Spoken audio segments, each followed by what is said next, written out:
So you've been passed over for a promotion, or you're trying to avoid that from happening in the future.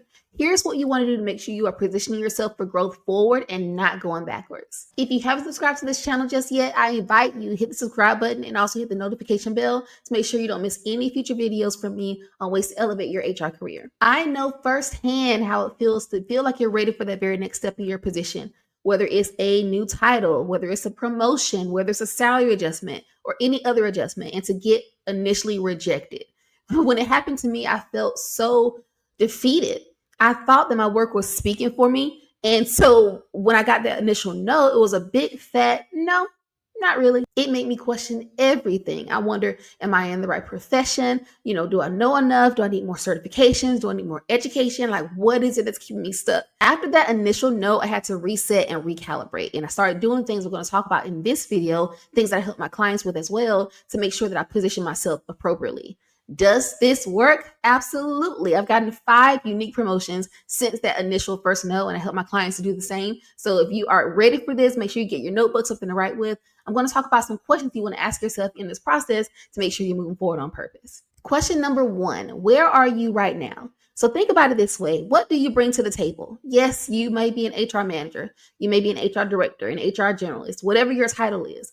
That doesn't make you unique. Okay, you might have HR certifications. That doesn't make you unique. It's so important that as you are self-aware and thinking about how you're positioning yourself, you've got to go beyond your job title, and you've got to go beyond the years of service and go beyond your certifications. What makes you unique? How do you show up? What do you bring to the table? Those are the things that are going to make you be self-aware if you know these things about yourself and utilize those strengths to your ability. Self-awareness is key, but not only how do you view yourself, how does your supervisor view you? Is your supervisor eager to work with you? Are you easy to work with? Or do they avoid talking to you and avoid meeting with you? And is it very combative with the professional relationship there? Think about that. Think about how your supervisor views you and even have difficult conversations with you. How does that happen?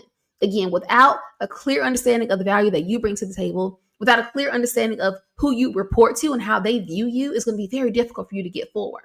Outside of that, even though, think about how your peers view you. So are you working interdepartmentally, working with other departments, helping them to see you as a value add and a resource to them? Or are you keeping your head down and working alone in the lab and hoping that people notice your hard work? The weird thing about being an HR professional, if you are doing your job well, nobody notices because there's nothing to notice. People expect HR to run well. People expect HR to have processes that work and systems that work. So that's not special. Again, so think about what value do you bring to the organization. It's really, really important to have that clarity. Second question to ask yourself, what do you want next? I think sometimes we can sit back and get dissatisfied with our current situation and want more, but not really being clear on what that more is. Be very intentional with what your next step will be. Is your next step an adjustment of your duties, more or less duties? Is it a new title that you want for whatever reason? Is it a new position that you want? Is it new? Maybe you're doing the work, but your title doesn't reflect it. Is it a promotion that you want there? There are so many things that you can ask for, but we're going to talk about this a few steps later. But you need to get really, really clear on what is your ask.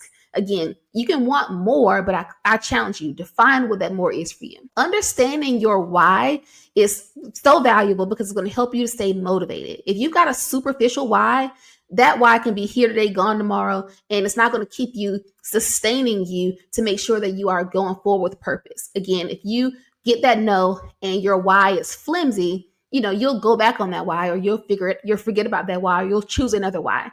Understand clearly what you want and why you want it. That's going to motivate you so that when things get tough, when you have bad days, because you will have bad days, when you have hard conversations, because you will have hard conversations, when you get that initial no, because you probably will get that initial no, it's going to keep you motivated to make sure you are doing it on purpose and it's not for a very superficial reason. Again, it's got to be something that's going to be ingrained in you. It's going to feel special to you. It's going to drive you forward. If all this is resonating with you, hit that like button and let me know. That's the system's way of giving me the clues to let me know that this video is resonating with you. I'm hitting the nail on the head. The things that I'm saying really hit with you. So help me to understand how I can best serve you better with videos like this and beyond. Question number 3, what is your plan?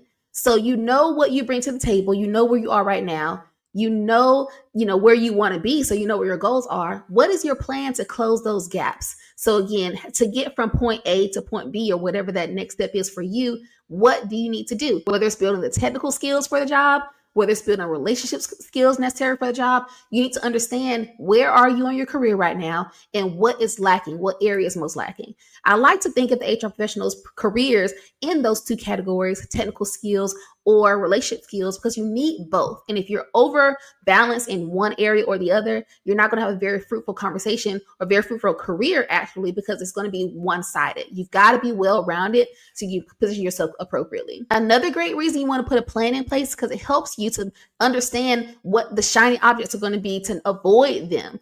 Again, if there's no plan, if you fail to plan, you plan to fail. So if you don't know what you're working toward, if you don't know how you're closing those gaps, every idea seems like a great idea. And every idea could be a good idea, but it's not a right now idea.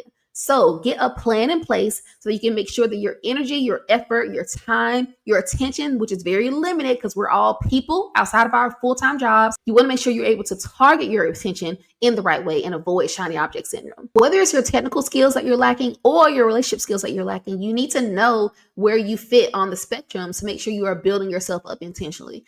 Again, if there is no plan in place, everything looks like a great idea. And while everything could be a good idea, it's not a right now idea. So you want to avoid shiny object syndrome at all costs. You've got limited time, you've got limited attention, you've got limited resources. So you want to make sure that anything you're spending your time building up or developing is not just shiny object, nice to have. You want to make sure it's very targeted so that you know that it's going to help you to, again, get from where you are right now to where you want to go next. Question number 4, how does this benefit the company? So I think so often people are fine with questions 1, 2, and 3. You know yourself, you know what you want, and you know what you need to build in place. But we don't often think about how is this going to benefit the company. You will never be promoted to the next level because you want to be promoted to the next level. That's not going to happen. Promotions come at the company's benefit. If it will benefit the company that you are at a new level because it'll help you to have the bandwidth to do more, you have the authority to do more, you'll have the resources, the support to do more, that makes sense. Maybe your ask is assistance with certification or getting coaching and things like that.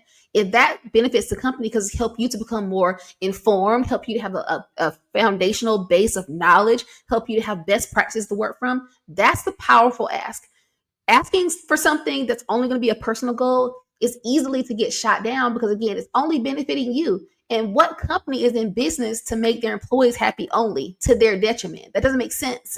So we've got to find ways to strategically position your ask, whatever that ask is, for the company's benefit. That is literally the cheat code. These are the things that I help my clients with as well to help you to understand it's not a pie in the sky type of thing. You need to know for sure what it is that you want, what you want to go for, and then understand how to position it appropriately and strategically. If you get stuck figuring out how to position yourself strategically so that the ask that you have benefits the company, go back and understand how your role impacts the organization. Consider how the organization is moving forward. What are their goals? Where are they going? And how can you make sure you're taking them along for the ride? If you are struggling with any of this, or if any of this is hitting home for you, I would love to help you get to that next level in your career and get some clarity and some structure around not just going into work every day and just doing the same thing over and over again, but truly having a plan in place to build yourself up piece by piece by piece, whether it's intentionally, personally, whether it's with your peers, whether it's with your manager, managing up and managing across.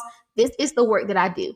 Comment down below HR career to book a one-on-one call with me. I'll send you a link to discuss where you are in your career, and we can talk about how you can close those gaps between where you are right now and where you want to be next. If you're worried about being passed over for promotions, it's very likely that you're not being noticed for the work that you're doing and it's not being valued. So watch this video next to talk about ways to get unstuck quickly. Talk to you in the very next video. Bye.